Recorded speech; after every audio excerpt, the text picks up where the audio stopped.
स्वामी नमो नमः।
सभी पुण्यात्माओं को मेरा नमस्कार।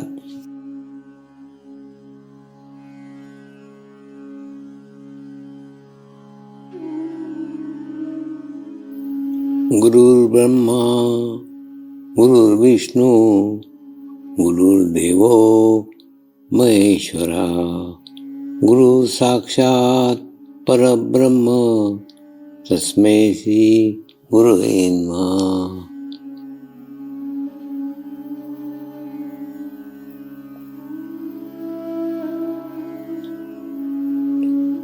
ध्यान की उस स्थिति में जाएंगे जहाँ शरीर भाव पूर्णतः समाप्त हो जाता है।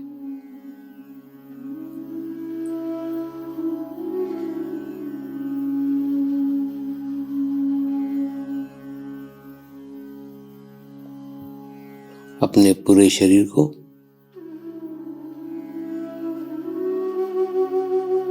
पूर्णतः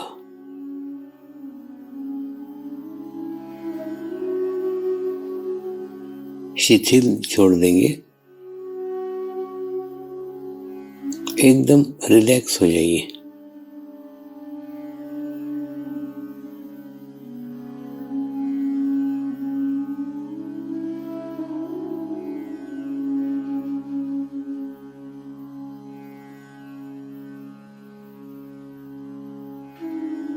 मेरे साथ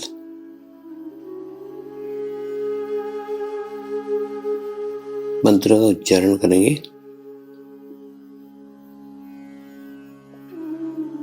मैं एक पवित्र आत्मा हूँ।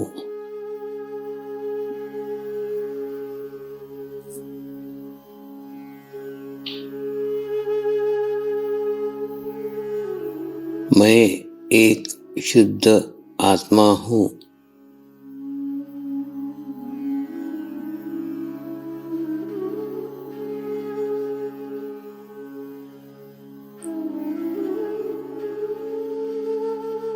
मैं एक पवित्र आत्मा हूँ।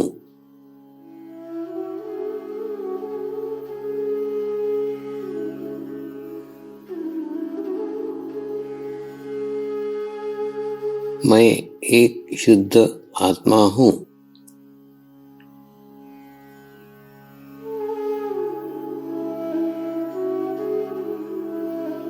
मैं एक पवित्र आत्मा हूँ।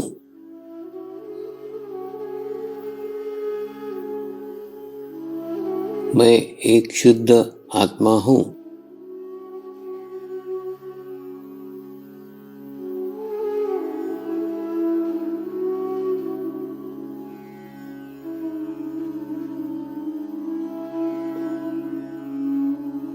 अब इसी आत्मा भाव को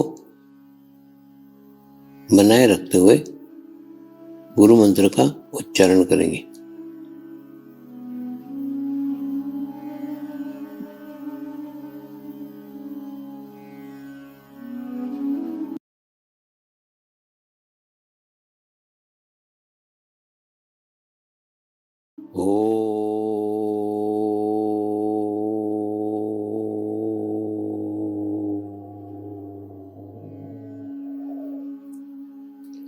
श्री शिवकृपानंद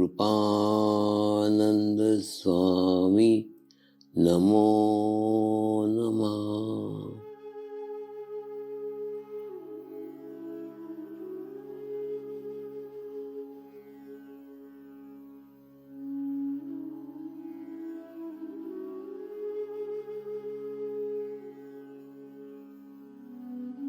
ओम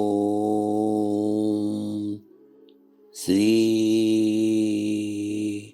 शिवकृपानंद स्वामी नमो नमः।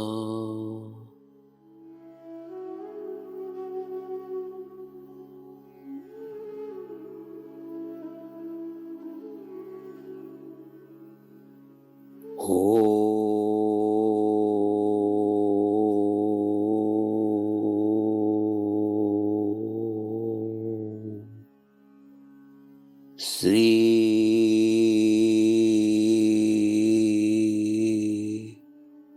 शिवकृपानंद स्वामी नमो नमः।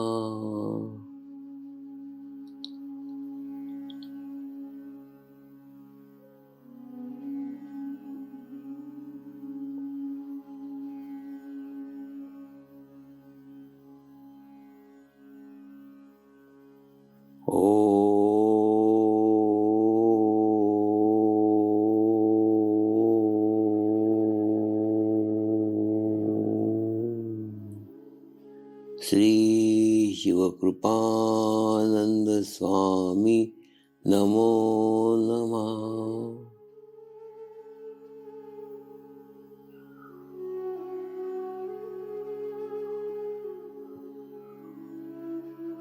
ओम श्री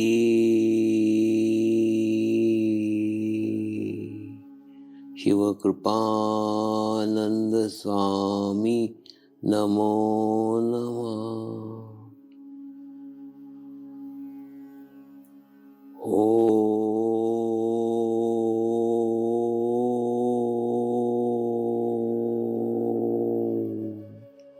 श्री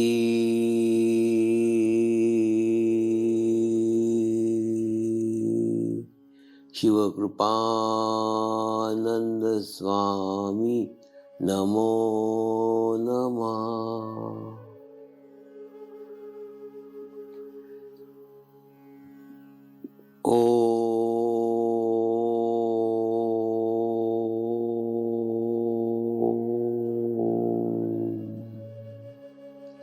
श्री शिवकृपानंद स्वामी नमो नमः।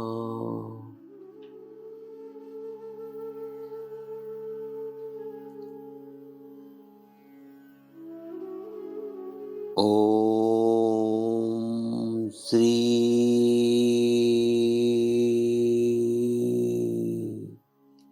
शिवकृपानंद स्वामी नमो नमः।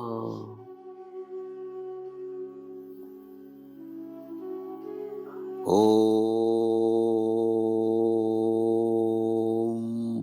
श्री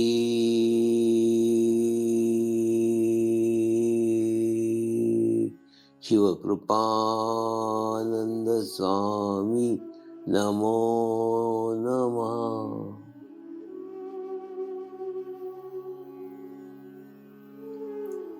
अब आप अपना चित्त सहस्त्रार पे रख के थोड़ी देर के लिए ध्यान में जाएंगे।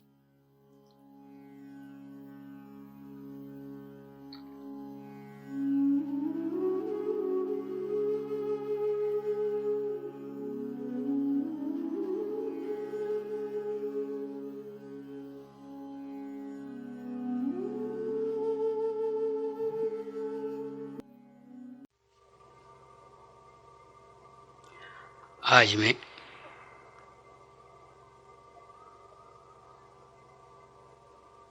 इस चैतन्य महोत्सव में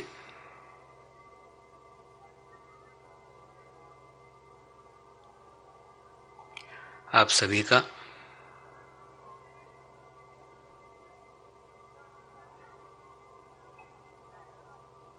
शुक्रगुजार हूँ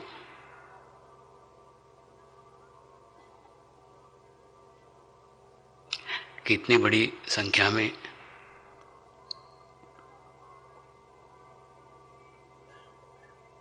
आपने भाग लेकर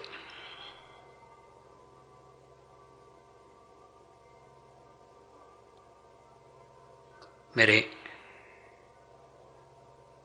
जन्मदिन की खुशी को वृद्धिगत किया है।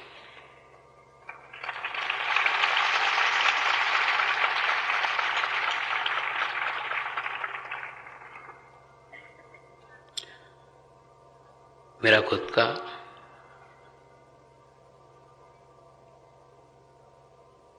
सारा अस्तित्व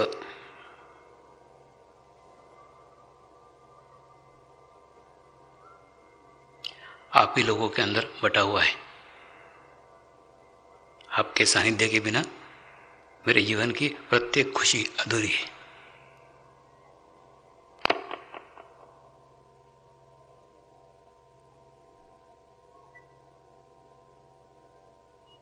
इसलिए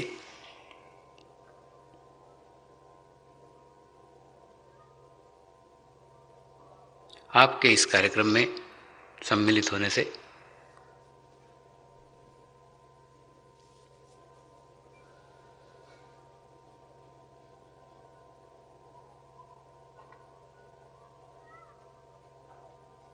ये कार्यक्रम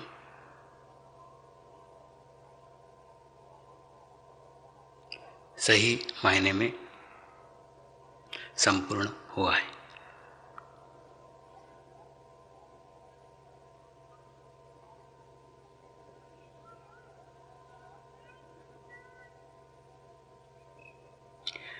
सभी पुण्य आत्माओं को मेरा नमस्कार।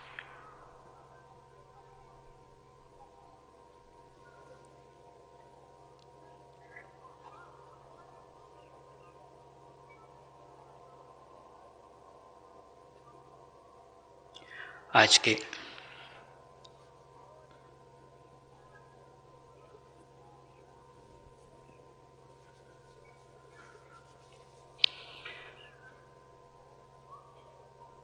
इस चैतन्यपूर्ण वातावरण में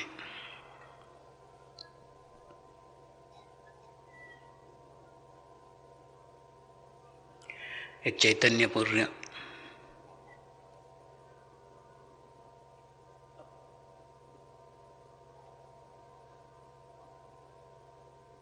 कथा से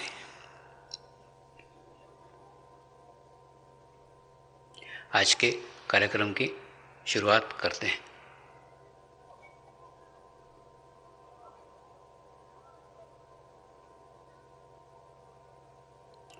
गौतम बुद्ध के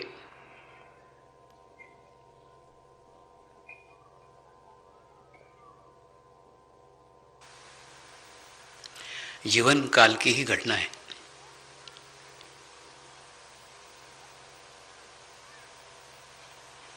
एक बार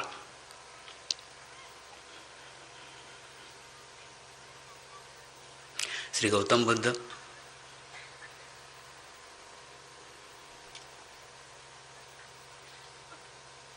एक झाड़ के नीचे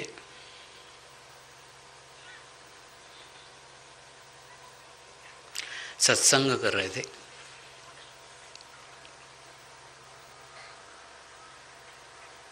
और सत्संग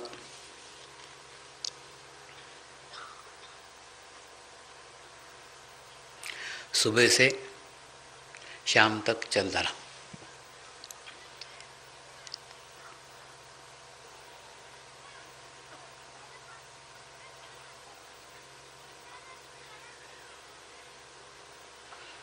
उस दिन अलग अलग प्रकार के सत्य खोजी साधकों ने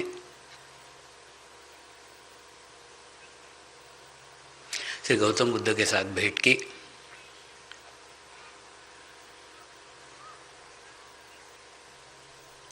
और अपने जीवन में प्राप्त अनुभूतियों को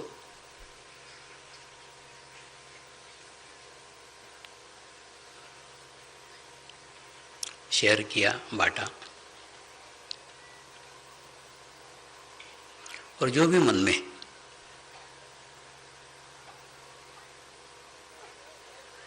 आध्यात्मिक प्रश्न थे,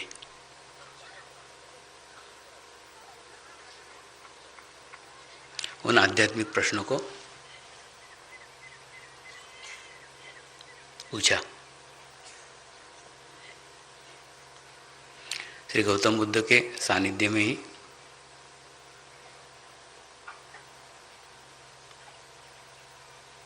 आनंद नाम का उनका एक शिष्य बैठा करता था।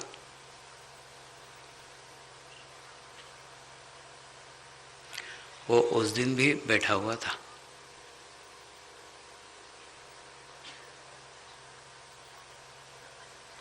सारा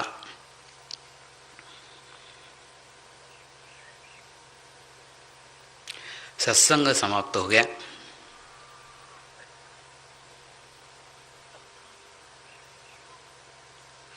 सत्संग समाप्त होने के बाद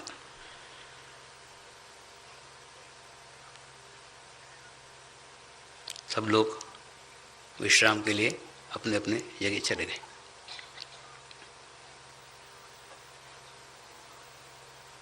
दूसरे दिन सुबह हुई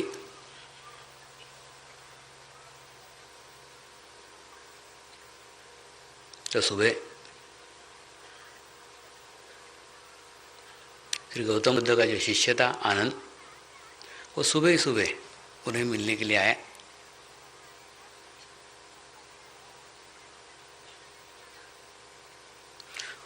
और उन्होंने कहा,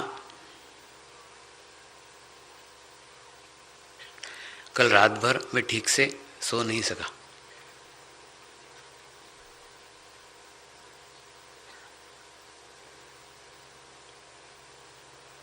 इसलिए सो नहीं सका कि आप एक ही प्रश्न के उत्तर अलग अलग लोगों को अलग अलग देते हो।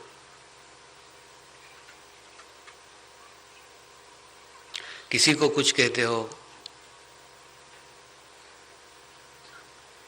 किसी को कुछ कहते हो, किसी को और ही कुछ कहते हो। तो उन्होंने पूछा, ऐसी कौन सी बात मैंने कल कर दी?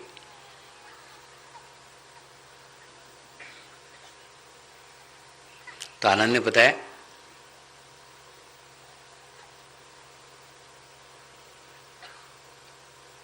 कल सुबह एक व्यक्ति आपको मिलने के लिए आया था।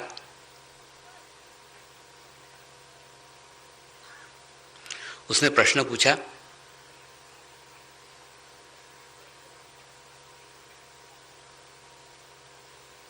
परमात्मा है क्या? आपने उत्तर दिया, परमात्मा इस दुनिया में नहीं है।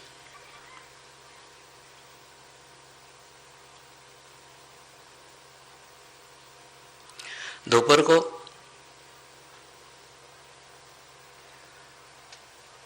दूसरे एक साधक ने पूछा,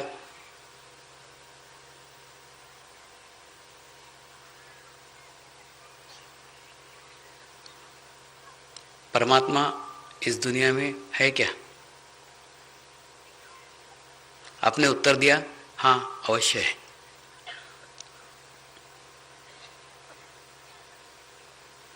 और शाम को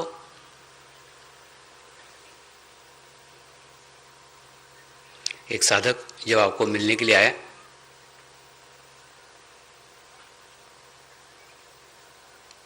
तो उसने आपको यही प्रश्न पूछा, परमात्मा इस दुनिया में है क्या?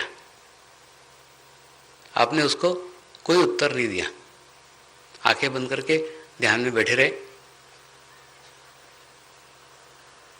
वो भी ध्यान में बैठा रहा।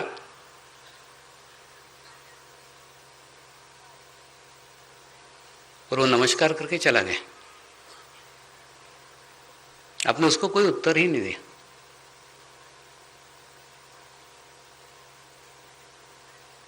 तो मैं जानने का इच्छुक हूं, एक ही प्रश्न के उत्तर आप अलग अलग क्यों देते हो?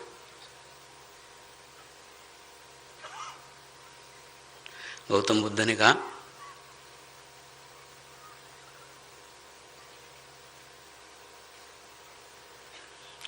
जो पहला व्यक्ति आया था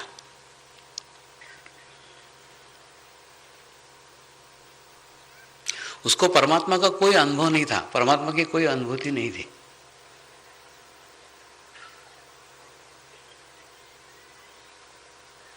एक अंधश्रद्धा थी। लोग मानते हैं इसलिए वो भी मानता था, और उसने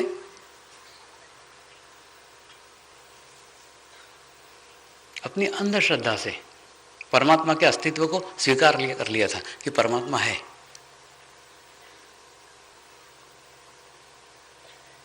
जबकि परमात्मा की अनुभूति उसे कभी नहीं हुई थी, परमात्मा का कोई अनुभव उसके पास कुछ भी नहीं था।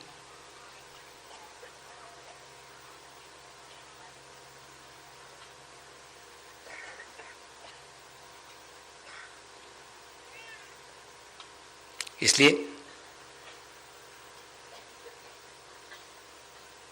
जिसको अनुभूति ही नहीं हो, जिसको अनुभव ही नहीं हो, और वो अंधश्रद्धा से परमात्मा की बात कर रहा है, तो उसको उत्तर है कि परमात्मा नहीं है।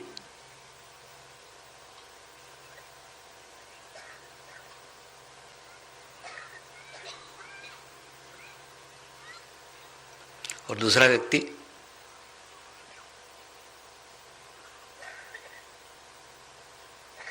नास्तिक था।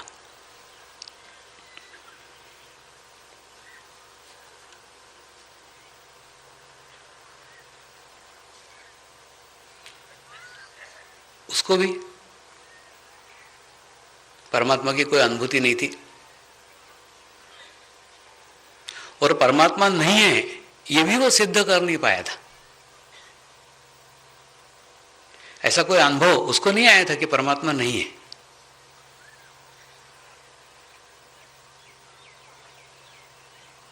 यानी वो भी अनुभवहीन था, अनुभूति विहीन था, कोई अनुभूति नहीं थी।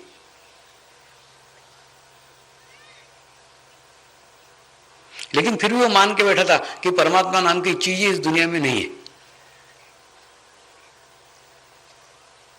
जबकि उसके पास कोई प्रमाण नहीं था।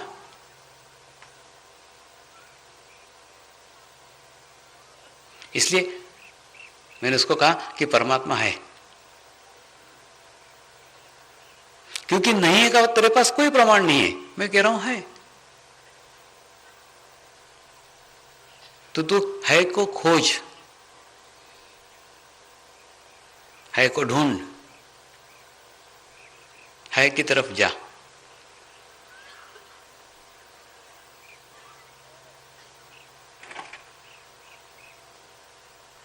बड़ा मजेदार है। जीवन में कोई भी एक कोना पकड़ के बैठो तो दूसरे कोने तक अगर यात्रा करनी हो तो बड़ी कठिनाई होती। जैसे ये सिरा है, इस सिरे के ऊपर बैठे हुए हैं और आपको अगर कभी खुदा न खास्ता इस सिरे से इस सिरे तक जाना पड़े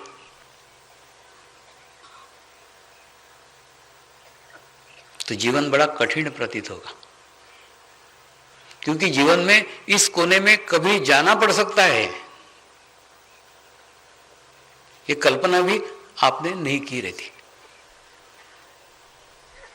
ये कोना पकड़ के बैठ गए, यही कोना है, यही जमने का है, यही बैठने का है, स्टक हो गए वहां। और परिस्थितियां ऐसी निर्माण हो गई कि यहां से यहां जाना पड़ रहा है, बहुत कठिन हो जाता है।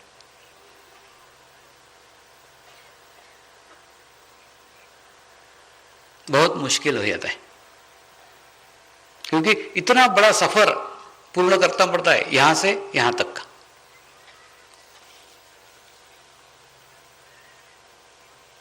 जीवन के एक कोने से लेके दूसरे कोने तक की यात्रा करना पड़ती है।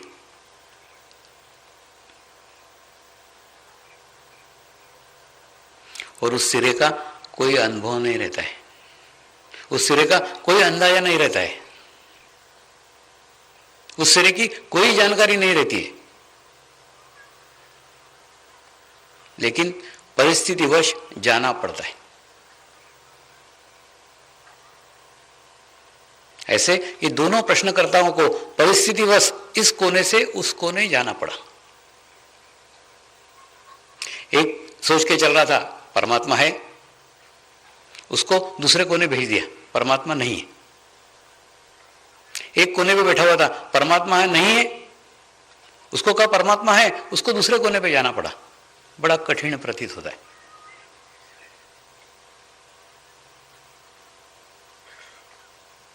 क्योंकि सारी दुनिया इसी कोने में सिमट करके रख दी।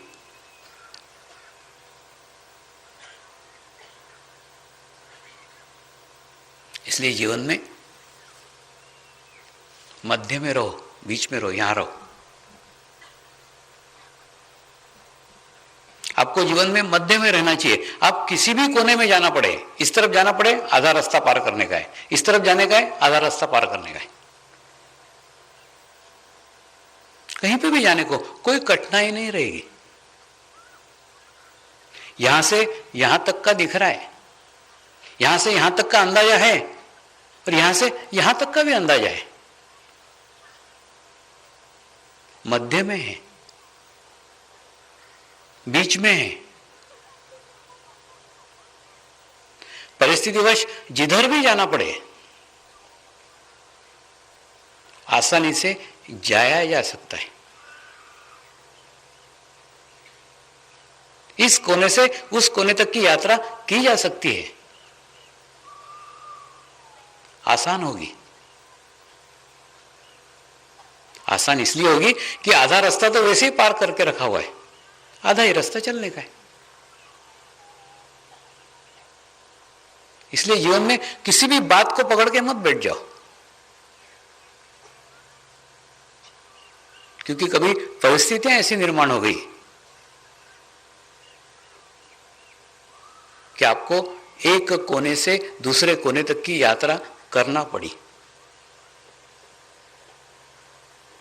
तो बड़ा कठिन हो जाएगा, बड़ा मुश्किल हो जाएगा।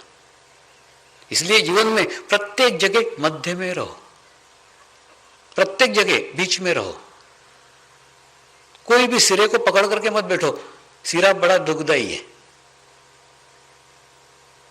क्योंकि जब एक सिरे से दूसरे सिरे यात्रा करना पड़ती है, बहुत तकलीफ होती है, बहुत परेशानी होती है। यदि जीवन में मध्य भाग में रहो, बीच में रहो, मिला तो भी ठीक, नहीं मिला तो भी ठीक, दोनों ही में मस्त है, अपने मस्ती में मस्त रहो।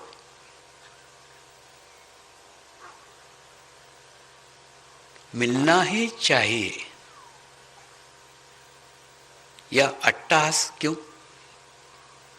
होना ही चाहिए, ये सिरा क्यों?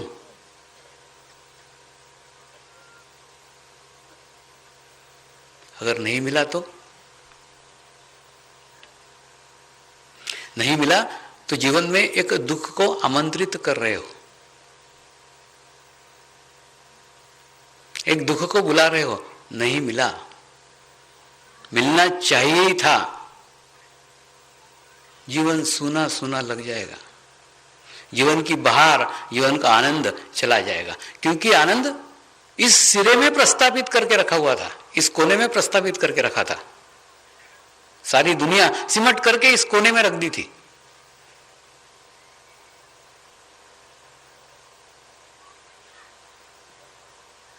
और जीवन में दूसरे कोने के दर्शन हो गए, वज्रपात हो गया, हाहाकार हो गया। ये तो कभी सोचा भी नहीं था। अरे सोचना, उस कोने को ही पकड़ करके बैठा हुआ है, दूसरे कोने पे भी जाना पड़ सकता है ना।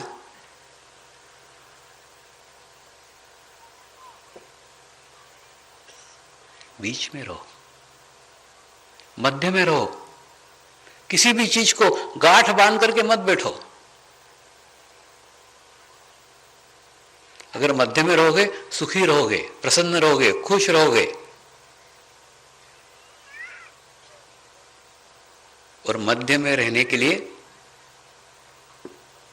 मध्य के माध्यम की आवश्यकता है।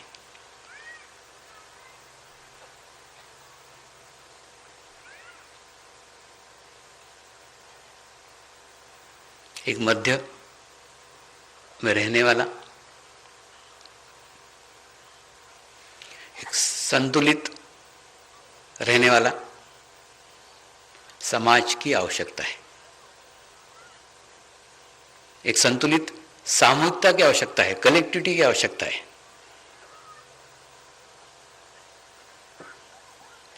वो संतुलित सामूहिक कलेक्टिविटी आपको मध्य में रख सकती है। उसके सानिध्य में आप मध्य में रह सकते हो। तो मध्य में रहो, मध्य में आनंद है। मध्य में परमानंद है। मध्य में शून्य है।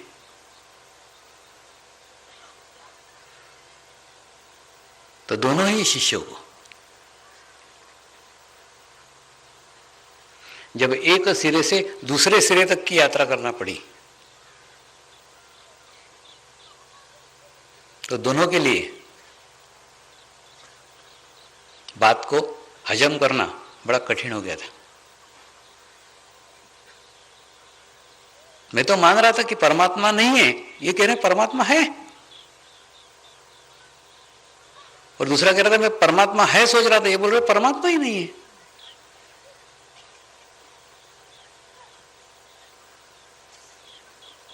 अब तो दूसरे दृष्टिकोण से सोचना पड़ेगा।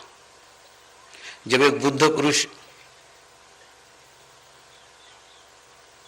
बता रहे हैं तो होगा, उस दिशा में भी सोचना पड़ेगा जिस दिशा में आज तक कभी सोचा ही नहीं था।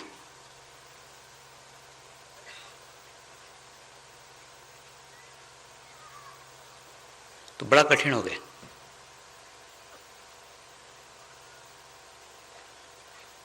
और तीसरे व्यक्ति ने प्रश्न पूछा था,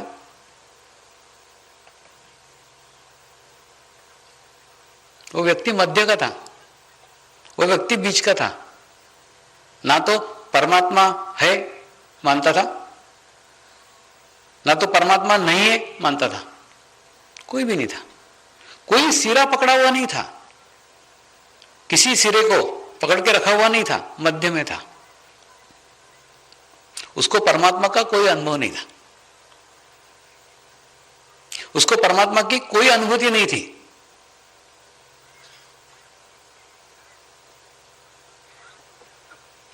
लेकिन परमात्मा नहीं है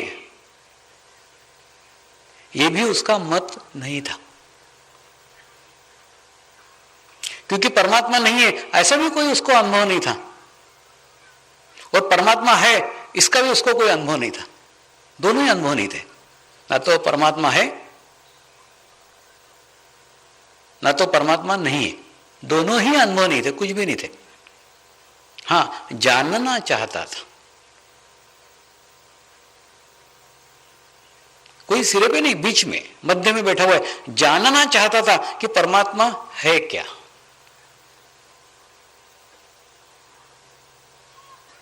और दोनों ही रूपों को लेने के लिए तैयार था। परमात्मा नहीं है कहेंगे तो भी तैयार था, परमात्मा है तो भी तैयार था। दोनों ही उत्तर ग्रहण करने के लिए तैयार बैठा हुआ था। उसका खुद का कोई उत्तर नहीं था। कोई उत्तर लेके गुरु के सानिध्य में नहीं गया था, अपना हृदय खोल करके गया था। जो भी उत्तर देंगे ग्रहण कर लूंगा। दोनों की तैयारी थी।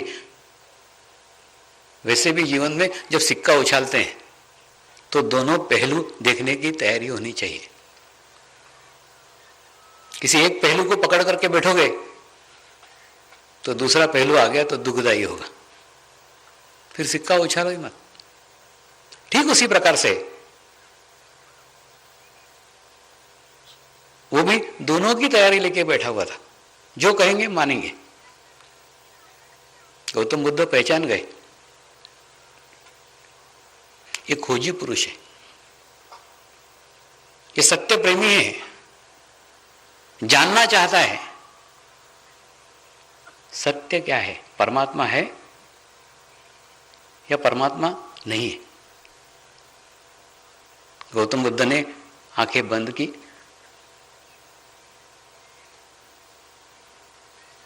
उस साधक ने भी आंखें बंद की और भीतर से एक प्रक्रिया घटित हो गई। अंदर ही अंदर सूक्ष्म में एक प्रक्रिया घटित हो गई, बाहर की कुछ नहीं था। उसने गौतम बुद्ध में परमात्मा के दर्शन कर लिए।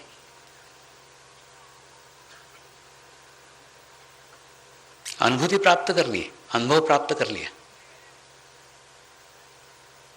और जान गया कि परमात्मा है, ध्यान करके उसे प्राप्त किया जा सकता है। उसे नमस्कार करके चला गया।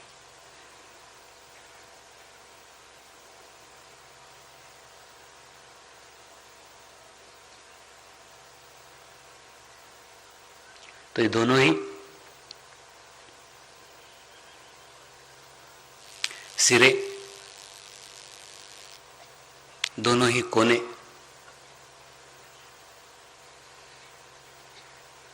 गलत है।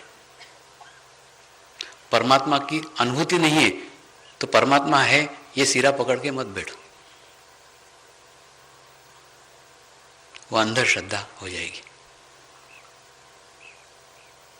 और जब परमात्मा नहीं है कि आपको कोई अनुभूति नहीं है तो परमात्मा नहीं है ये सिरा पकड़ के भी मत बैठो।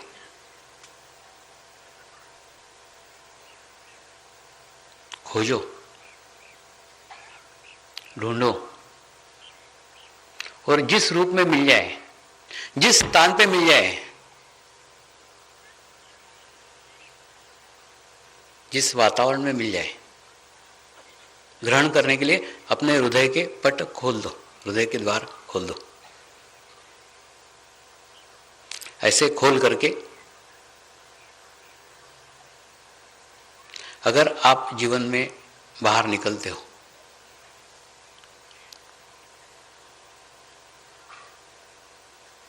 तो परमात्मा की अनुभूति आपको अवश्य प्राप्त हो सकती है।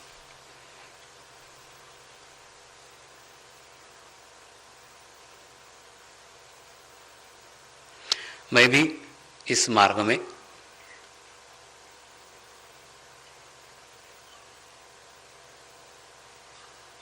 खोजने के लिए ही आया था। नानी कहा करती थी,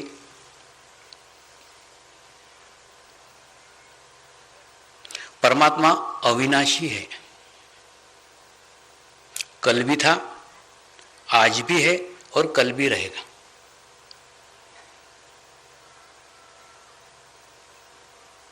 सारी आध्यात्मिक खोज इसी बिंदु से शुरू होती है। परमात्मा पहला पड़ाव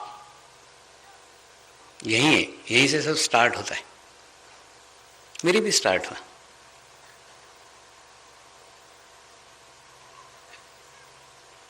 तो नानी को पूछा, आज भी है? नानी ने कहा, हाँ आज भी है।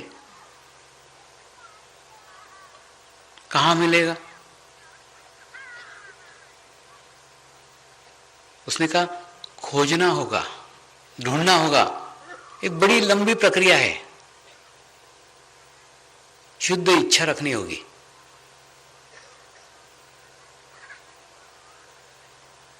मैंने कहा, मैं अवश्य खोजूंगा, अवश्य ढूंढूंगा। नानी ने कहा, तू छोटा है, तेरे पास उम्र की संपत्ति है, तू बहुत अमीर है, तेरे पास बहुत उम्र है, उसके कारण तू खोज सकता है, तू पहुंच सकता है, तू पा सकता है। मैं बूढ़ी हो गई हूं, मैं खोजना भी चाहूं, ढूंढना भी चाहूं, प्राप्त करना भी चाहूं, तो भी नहीं प्राप्त कर सकती, क्योंकि साधना करने के लिए उम्र ही बाकी नहीं रहेगी। तू खोज, तू ढूंढ, तू प्राप्त कर।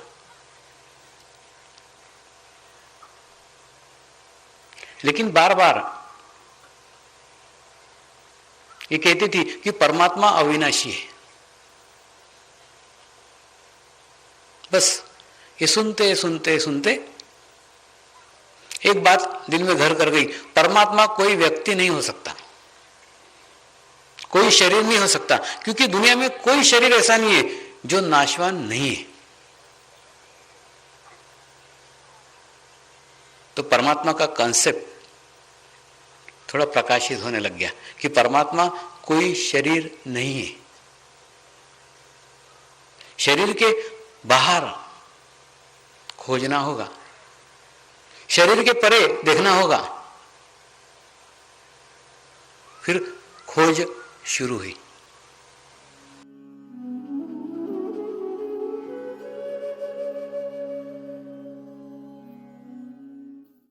अब हम प्रार्थना करेंगे सभी आत्माओं की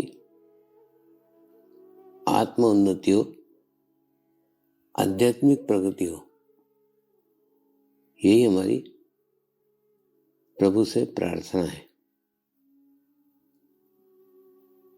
नमस्कार। जय आत्मेश्वर।